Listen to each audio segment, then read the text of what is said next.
The morning sunlight streamed through the tall windows of Clarence's house as Camilla Parker Bowles sat at her mahogany writing desk, carefully pinning invitations in her elegant handwriting. The date was circled in red on her calendar, June 15th, 2023, marking what would become one of the most significant garden parties of the social season. As the newly crowned queen consort, Camilla had been planning this event for months. It wasn't just any gathering. It was meant to be a celebration of family unity, a chance to bring together both sides of their blended family in the magnificent gardens of Buckingham Palace. The guest list included her children, Tom and Laura, her grandchildren, and, most importantly, her extended family members who had supported her through the difficult early years of public scrutiny. Among those she was most excited to invite were her beloved cousins from the countryside, the Elliots, the Shans, and the Cubitt family members who had stood by her during the darkest periods when the press painted her as the villain in a royal love triangle. These were the people who knew her as simply Camilla, not as a royal figure, but as the woman who laughed too loudly at dinner parties and never forgot a birthday. Her sister Annabelle had been particularly instrumental in helping plan the event. They had spent countless afternoons selecting the perfect menu, choosing flowers that would complement the palace gardens, and ensuring that every detail reflected both royal protocol and the warm, welcoming atmosphere Camilla hoped to create. The idea was to show the world, and perhaps more importantly the royal household staff, that she wasn't trying to replace anyone or overshadow royal traditions, but simply to add her own touch of warmth to the proceedings. The list grew longer as she wrote. Her step-grandchildren through Charles would attend, creating what she hoped would be natural connections between the two family branches.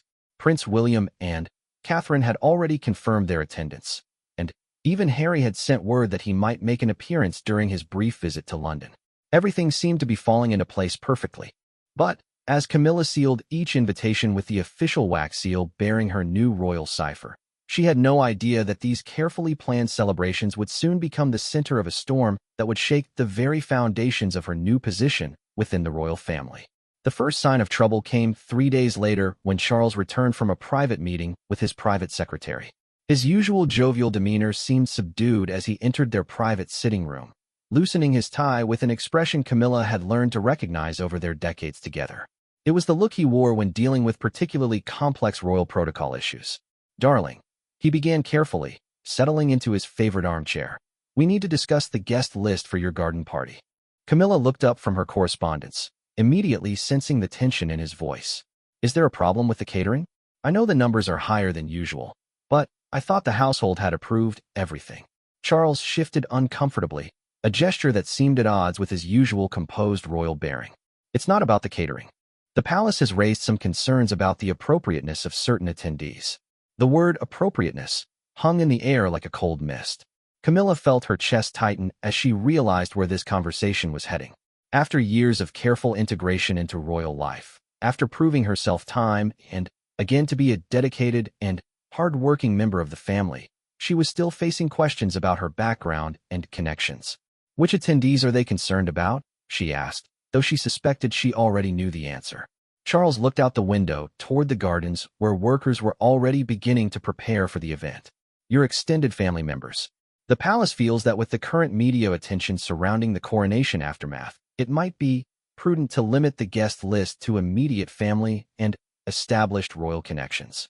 Camilla set down her pen with deliberate care, her years of dealing with royal protocol battles helping her maintain outward composure even as her heart began to race. "Are you saying they want me to uninvite my own family?" The silence that followed felt heavy with the weight of unspoken royal expectations and the delicate balance Charles was trying to maintain between his loyalty to his wife and his duty as king. Outside, the garden workers continued their preparations, unaware that the very event they were preparing for was about to become a battleground for family loyalty and royal acceptance. This wasn't just about a party anymore. It was about whether Camilla would ever truly be accepted as part of the royal family, or whether she would always be seen as an outsider whose connections needed to be carefully managed and controlled. The conversation that followed would set in motion a series of events that would test the strength of their marriage, the loyalty of the royal household, and the very meaning of family within the modern monarchy.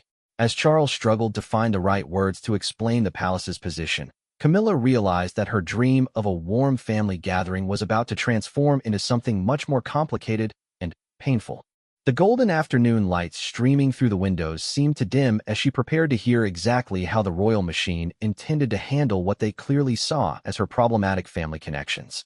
The stage was set for a confrontation that would echo through the palace corridors for months to come, challenging everything Camilla thought she had achieved in her long journey from royal mistress to queen consort.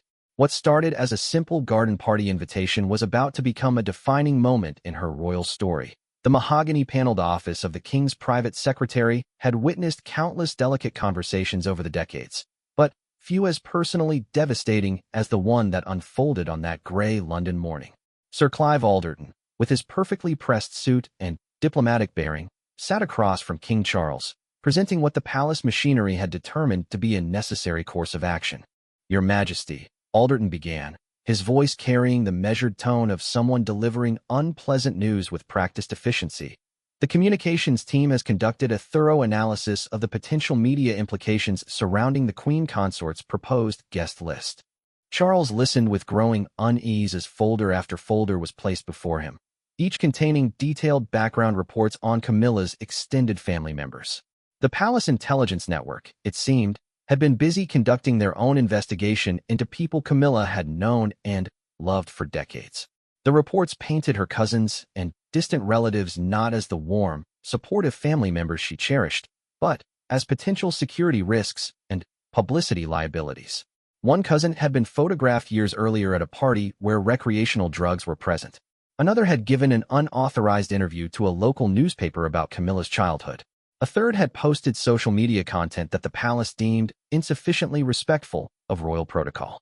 "The palace's position," Alderton continued, opening a leather-bound folder, "is that we cannot afford any negative press attention that might detract from your Majesty's early reign. The Queen Consort's family connections, while personally meaningful to her, present unnecessary risks to the crown's reputation." Charles found himself in an impossible position. As king, he understood the weight of royal responsibility and the careful image management that had kept the monarchy relevant in modern times. But, as a husband, he witnessed daily how much Camilla's family meant to her, especially after years of public criticism and media scrutiny had left her feeling isolated from many of her old friendships. The conversation that followed was unlike any Charles had experienced in his decades of royal training. This wasn't about state affairs or constitutional matters. This was about telling the woman he loved that her family wasn't good enough for the royal standard. The palace wanted him to personally deliver this message, to be the one to crush her hopes for a celebration that would finally integrate her loved ones into their royal life. "Perhaps," Charles suggested carefully, "we could limit the invitation to just her immediate cousins, the ones who have been most discreet over the years." Alderton's expression remained professionally neutral, but his response was unambiguous. "The communications team strongly advises against any extended family attendance, Your Majesty. The risk assessment indicates that even well-meaning relatives can become unpredictable in the presence of media attention." That evening, Charles faced the most difficult conversation of his marriage. He found Camilla in their private drawing room, reviewing seating arrangements for the garden party with the enthusiasm of someone finally able to share her royal world with the people who had shaped her life before titles and protocol took precedence. "The palace has made their decision final," he told her quietly, settling beside her on the chintz sofa they had chosen together years earlier. "They want the extended family invitations withdrawn." Camilla's hands stilled on the seating chart. For a moment, the only sound in the room was the gentle ticking of the antique clock that had been a wedding gift from the people of Cornwall. When she finally spoke, her voice carried a quality Charles had rarely heard before, a deep, quiet hurt that seemed to come from somewhere beyond disappointment. "All of them?" she asked. "All of them." The silence that followed stretched between them like a chasm. Camilla had spent years proving herself worthy of royal acceptance, participating in hundreds of engagements, learning complex protocols, and gradually winning over a skeptical public. Yet here she was, being told that the people who had loved her before she ever met Charles weren't suitable company for the royal family. "They're asking me to choose," she said finally, her voice barely above a whisper, "between my family and my royal duties." Charles reached for her hand, but she pulled away gently, not in anger but in a gesture that spoke of profound isolation. "I've given up so much already," she continued. "Old friendships that couldn't survive the media attention, simple pleasures like shopping in my favorite villages, the ability to speak freely without every word being analyzed. And Now they want me to give up the very people who supported me through all of it. The king sat helplessly as his wife processed the full implications of the palace's decision. This wasn't just about one garden party. It was about the message being sent regarding her place in the royal hierarchy. Despite her official title as queen consort, despite her years of dedicated service, the royal machine was making it clear that her background would always be subject to their approval and control. "What if I refuse?" she asked, though they both knew the answer. "Then, the palace will likely cancel the event entirely," Charles admitted. "They'll cite security concerns or scheduling conflicts." Camilla stood slowly, walking to the window that overlooked the gardens where preparations continued for a party that was rapidly losing all meaning for her. "I need to make the phone calls myself," she said finally. "They deserve to hear it from me, not from some royal secretary." That night, Camilla sat in her private study, making the most painful phone calls of her royal career. One by one, she contacted family members who had already planned their outfits, arranged childcare, and excitedly anticipated their first royal garden party. Her cousin Margaret had been planning to drive down from Scotland. Her nephew had taken time off work. Her elderly aunt had been looking forward to seeing the palace gardens she had only read about in magazines. Each conversation followed the same heartbreaking pattern: surprise, confusion, and then the dawning realization that Camilla's royal status came with conditions that extended far beyond her own choices. The palace had effectively declared that her family wasn't worthy of royal association, and she was the one forced to deliver that message. The final call was to her sister Annabelle, who had been instrumental in planning the entire event. "I understand," Annabelle said quietly after hearing the news. "We always knew this world came with prices we couldn't imagine." As Camilla hung up the phone after that last conversation, she realized that something fundamental had shifted in her relationship with the royal institution. The palace had won this battle, but in doing so, they had created something far more dangerous than any negative publicity her family might have generated. They had created a queen consort who finally understood that acceptance would always be conditional, and that her loyalty to the crown would sometimes require betraying the people who had shown her unconditional love. The garden party would proceed as planned, but it would be a very different event from what Camilla had envisioned. And, in the days that followed, the silence from her excluded family members would speak louder than any criticism the palace had feared from their attendance. The morning of the garden party dawned bright and clear, with the kind of perfect English summer weather that usually brought joy to outdoor royal events. But, as Camilla stood before her dressing room mirror, adjusting the pearl necklace that had become her signature accessory, the sunshine felt almost mocking. The woman reflected back at her wore the composed expression she had perfected over years of public appearances, but her eyes held a sadness that her lady-in-waiting pretended not to notice. The palace had outdone itself in preparation. The gardens looked magnificent, with thousands of carefully arranged flowers creating a riot of color against the manicured lawns. White marquees dotted the landscape, and uniformed staff moved with practiced precision, ensuring that every detail met the exacting royal standards. From the outside, it appeared to be the perfect celebration Camilla had originally envisioned. But the absence of her extended family created an emotional void that no amount of beautiful decoration could fill.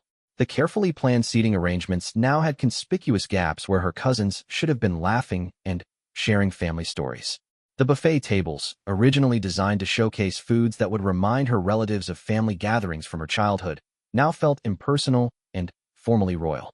As guests began arriving, Camilla threw herself into her hostess duties with determined enthusiasm. Prince William and Catherine were among the first to arrive, and she noted with gratitude that they made extra effort to ensure their conversation was warm and engaging.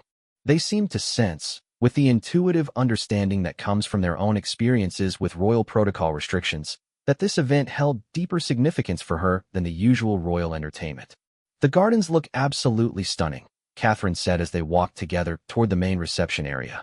"You've created something really special here."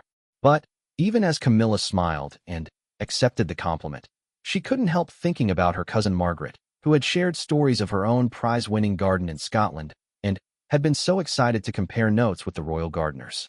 That conversation would never happen now. The guest list, stripped of her extended family, had been filled with safe royal choices, longtime supporters of the crown, carefully vetted dignitaries, and members of Charles's extended social circle who had known them for decades. They were all lovely people, but they weren't her people. They were the people the palace deemed appropriate for a queen consort to socialize with. As the afternoon progressed, several guests made comments that revealed they had noticed the absence of Camilla's broader family network. Lady Sarah Chatto, Princess Margaret's daughter, mentioned how much she had been looking forward to meeting some of Camilla's relatives. "I always enjoy hearing family stories from before royal life took over," she said innocently, not knowing she was touching on the very wound Camilla was trying to conceal. The most difficult moment came when Charles himself began circulating among the guests, playing his role as the perfect royal host. Camilla watched him charm elderly ladies and engage in serious conversations with distinguished gentlemen, and she realized that he seemed genuinely unaware of how fundamentally the day had been altered. For him, the garden party was proceeding exactly as royal events should, with appropriate guests, proper protocol, and no risk of embarrassment or unwanted publicity. But for Camilla, every smile felt forced, every conversation felt hollow, and every perfectly executed detail reminded her of what had been sacrificed to achieve this royal perfection. She found herself wondering if Charles truly understood what he had asked her to give up, or if his royal training had made it impossible for him to see beyond the palace's tactical concerns to the personal devastation underneath. The afternoon's entertainment included a string quartet playing classical pieces in one of the garden alcoves, and as their music drifted across the perfectly maintained lawns, Camilla remembered how excited her nephew had been about potentially hearing live classical music at the palace. He was a music teacher in a small-town school, and attending a royal garden party would have been the experience of a lifetime for him. Now he was home in his flat, probably grading papers, and wondering what he had done wrong to lose his invitation. As she moved through the crowd, fulfilling her duties as hostess, Camilla began to notice something troubling. Several long-serving members of the royal household staff were watching her with expressions she couldn't quite interpret. There was something in their glances, not hostility exactly, but a kind of calculating assessment that made her uncomfortable. Later, she would learn that word of the family disinvitations had spread through the palace's intricate staff network. The servants, drivers, and security personnel who had worked for the royal family for decades understood the significance of what had happened. They recognized it as a power play by the palace hierarchy, a clear message about who truly controlled access to the royal family, and who could be excluded when convenience demanded it. The staff had seen similar situations before. They remembered when other royal spouses had been gradually isolated from their pre-royal connections, slowly molded into versions of themselves that fit more comfortably within the royal framework. They watched Camilla with the keen interest of people who understood they were witnessing another chapter in the ongoing story of how the monarchy absorbed and transformed the individuals who married into it. During the afternoon tea service, Camilla overheard a conversation between two senior household members that chilled her to the bone. They were discussing the successful management of the guest list situation and congratulating themselves on avoiding potential complications. They spoke about her family members as if they were security threats rather than the warm, loving people who had supported her through the most difficult periods of her life. The realization hit her like a physical blow. The palace didn't just disapprove of her family. They actively saw them as problems to be managed and contained. Her background, her connections, her very identity before becoming royal were all viewed through the lens of risk assessment and damage control. As the garden party continued around her, Camilla felt a growing sense of isolation that had nothing to do with the number of people surrounding her. She was beginning to understand that becoming queen consort meant more than just taking on new duties and responsibilities. It meant accepting that her past, her relationships, and her personal loyalties would always be subject to royal approval. The late afternoon sun cast long shadows across the garden as guests began their polite departures. Each thank you and compliment felt like a small betrayal of the family members who should have been there to enjoy this moment with her. As she waved goodbye to the last departing car, Camilla realized that she had successfully hosted a flawless royal event, and it felt like the most hollow victory of her life. The silence that followed the guest's departure was filled with the sound of staff efficiently cleaning up the remnants of the celebration. But, for Camilla, that silence carried a much deeper meaning. It was the silence of all the conversations that should have happened, all the laughter that should have filled the air, and all the memories that should have been created with the people who mattered most to her. Standing alone in her magnificent garden, surrounded by the detritus of royal perfection, Camilla began to understand that the price of her crown might be higher than she had ever imagined. In the days following the garden party, an unusual quiet settled over Clarence House, and Buckingham Palace. It wasn't the peaceful silence of contentment, but rather the heavy, expectant silence that follows a storm, when everyone is waiting to see what damage has been revealed in the aftermath. Camilla moved through her daily routines with mechanical precision, attending engagements, reviewing correspondence, and fulfilling her royal obligations, but those closest to her noticed a fundamental change in her demeanor. Her lady-in-waiting, Sarah, had worked with various members of the royal family for over a decade, and she recognized the signs of someone processing deep disappointment while maintaining public composure. Camilla's usual warmth with staff had become more formal, her spontaneous moments of laughter had disappeared, and she approached each day's schedule with the dutiful efficiency of someone going through necessary motions rather than engaging in meaningful work. The most telling change was in her personal correspondence. Before the garden party incident, Camilla had maintained regular phone calls and letters with her extended family, sharing stories about royal life, asking for advice, and maintaining the connections that had sustained her through decades of public scrutiny. Now, her private study remained eerily quiet during the hours she usually dedicated to personal communication. Her sister Annabelle called twice during the first week after the party, but both conversations were brief and strained. The easy intimacy that had always characterized their relationship seemed to have been replaced by a careful politeness that acknowledged the new reality. Camilla's royal position had created barriers that couldn't be easily overcome, even with the people who had known her longest. The palace hierarchy, meanwhile, seemed entirely satisfied with how they had handled what they privately referred to as the guest list situation. Senior staff members congratulated themselves on avoiding potential publicity problems and maintaining appropriate royal standards. They viewed Camilla's subdued mood as a natural adjustment period that would pass once she fully accepted the realities of her position. But Charles was beginning to understand that something more significant had been damaged. The woman who had brought such joy and spontaneous warmth to his life was becoming increasingly distant and formal, even in their private moments together.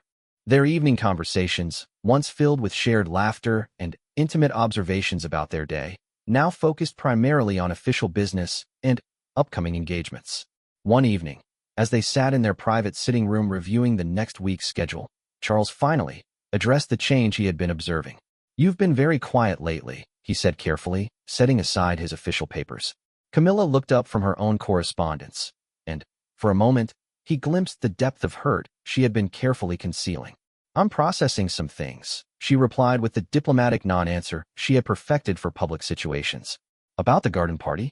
The directness of his question seemed to catch her off guard, and her carefully maintained composure flickered.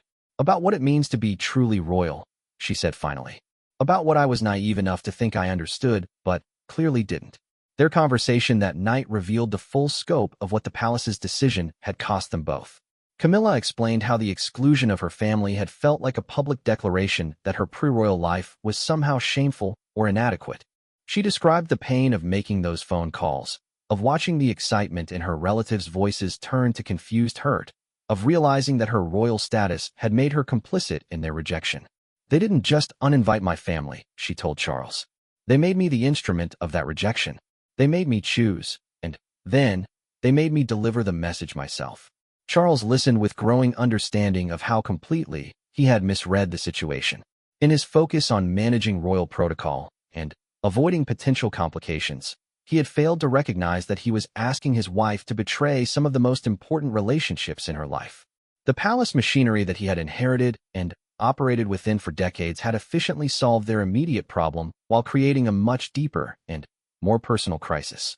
But perhaps more troubling than Camilla's pain was her growing understanding of how the royal system actually worked. She was beginning to see that her years of gradual acceptance by the public and the press had been carefully managed and controlled, that her image as a warm, relatable royal had been shaped and monitored by the same palace machinery that had just demonstrated its power to exclude and control. "I thought I had earned my place," she told Charles during one of their late-night conversations. "I thought that after all these years, after proving myself over and over again, I had finally achieved genuine acceptance. But I was wrong. My acceptance was always conditional, always subject to their approval of not just me, but everyone connected to me." The psychological impact of this realization went far beyond disappointment about a single event. Camilla was processing the understanding that her entire royal identity had been built on foundations that could be shifted or withdrawn whenever the palace determined it was necessary. The warm, family-oriented persona she had developed as queen consort was acceptable only as long as it didn't threaten royal protocol or image management. Meanwhile, word of the family exclusions had begun to spread beyond the immediate royal circle. The tight-knit world of British aristocracy and royal-adjacent social circles was small enough that significant snubs rarely remained secret for long. People who moved in the same social spheres as Camilla's relatives began to hear whispers about the disinvitations, and speculation began to grow about what message the palace was sending. Some longtime royal watchers recognized the pattern from previous generations.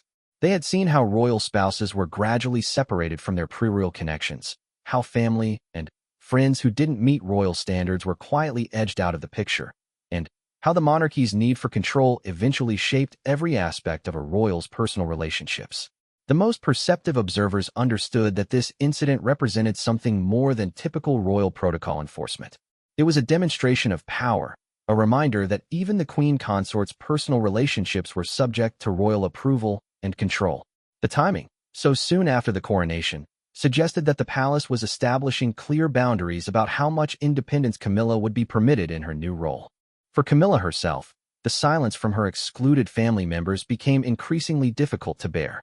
She had expected anger, arguments, or at least direct confrontation about the disinvitations. Instead, she received understanding, forgiveness, and gentle reassurance that they harbored no ill will toward her personally. Their kindness made the situation somehow more painful, as it highlighted the loyalty she had been forced to abandon. Her cousin Margaret sent a thoughtful note expressing sympathy for the difficult position Camilla had been placed in. Her nephew called to say he understood the pressures of royal life and held no grudges. Her elderly aunt sent flowers with a card saying she was proud of how gracefully Camilla was handling her royal duties. Each gesture of forgiveness felt like a weight on her conscience, reminding her that these people continued to love and support her even after being rejected by the institution she represented. Their grace made her increasingly aware of how little grace the palace had shown toward them, and how completely she had been maneuvered into becoming the instrument of their exclusion. As summer moved toward autumn, the silence in Camilla's personal life began to affect her public persona as well. The spontaneous warmth that had made her such an effective royal ambassador became more calculated and careful.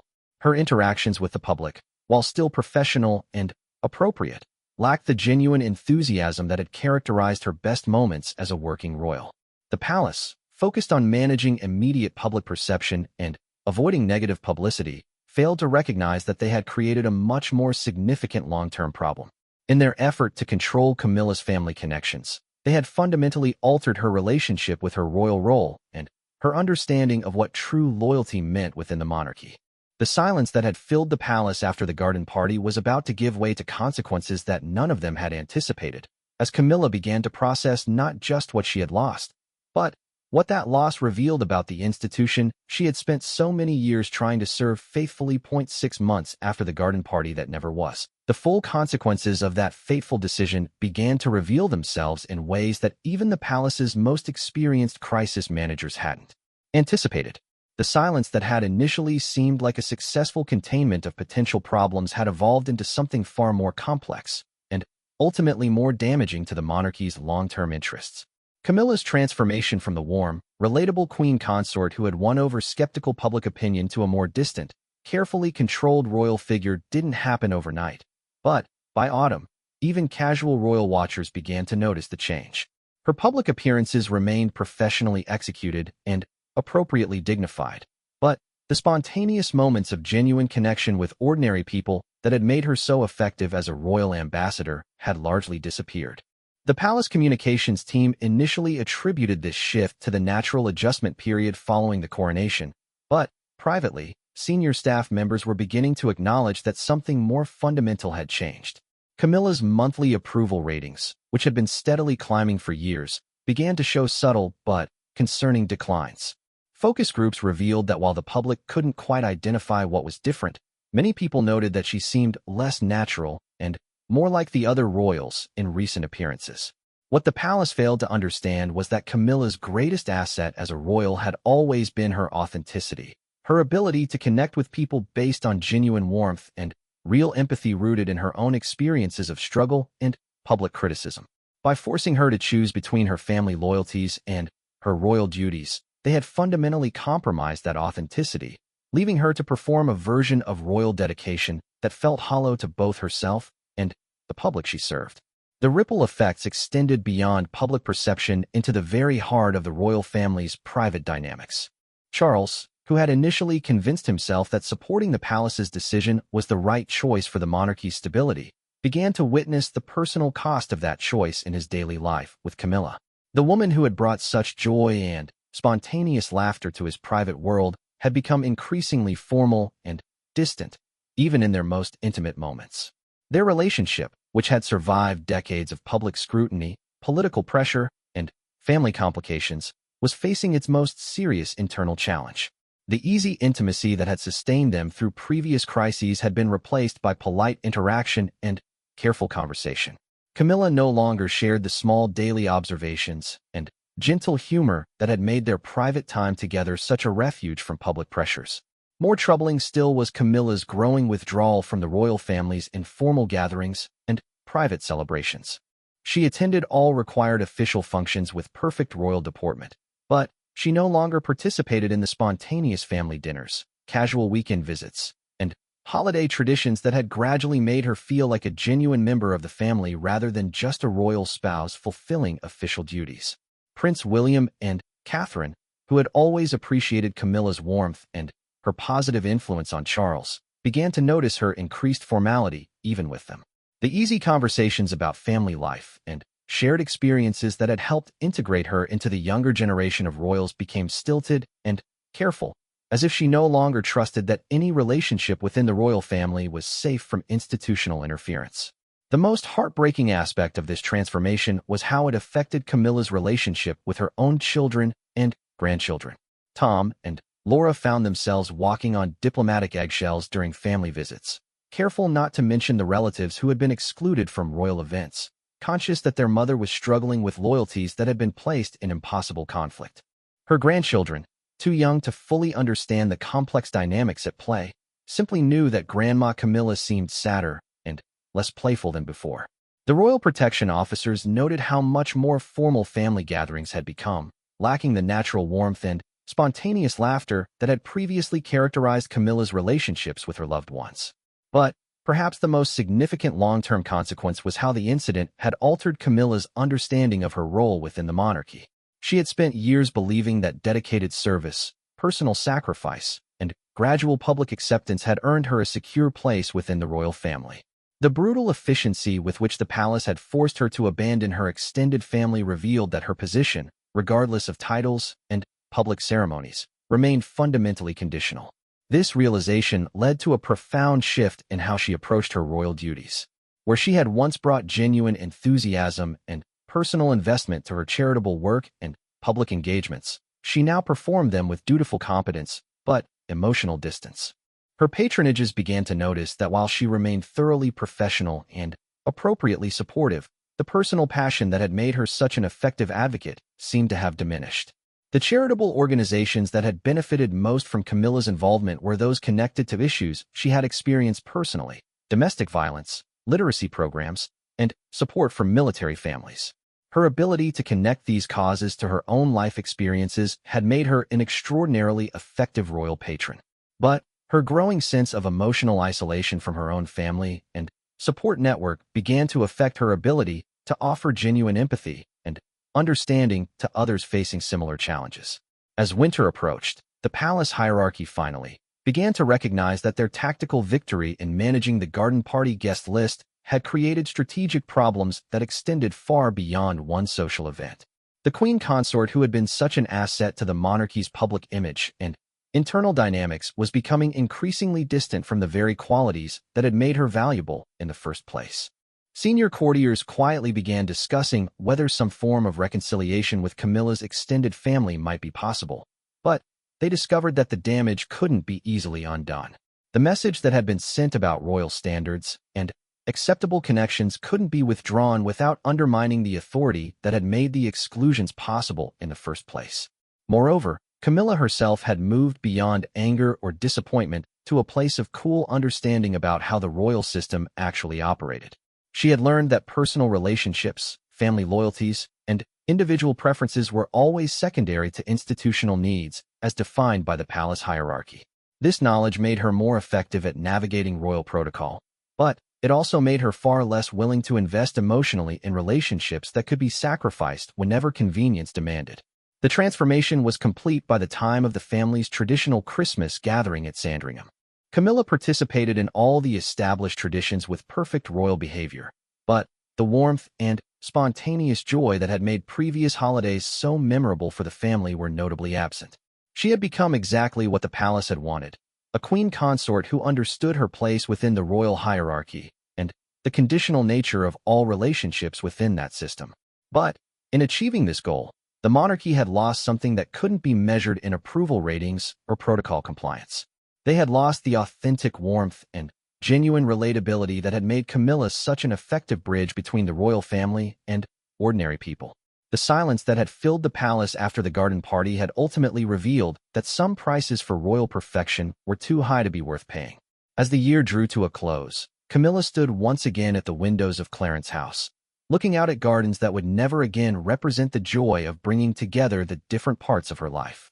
She had learned the lesson the palace wanted her to learn, but in teaching it to her, they had fundamentally altered not just her relationships with others, but her relationship with the crown she wore and the institution she served. The silence that had followed her family's exclusion had become the silence of dreams abandoned and authenticity sacrificed for royal acceptability, and that silence would echo through the monarchy long after the immediate crisis had been forgotten.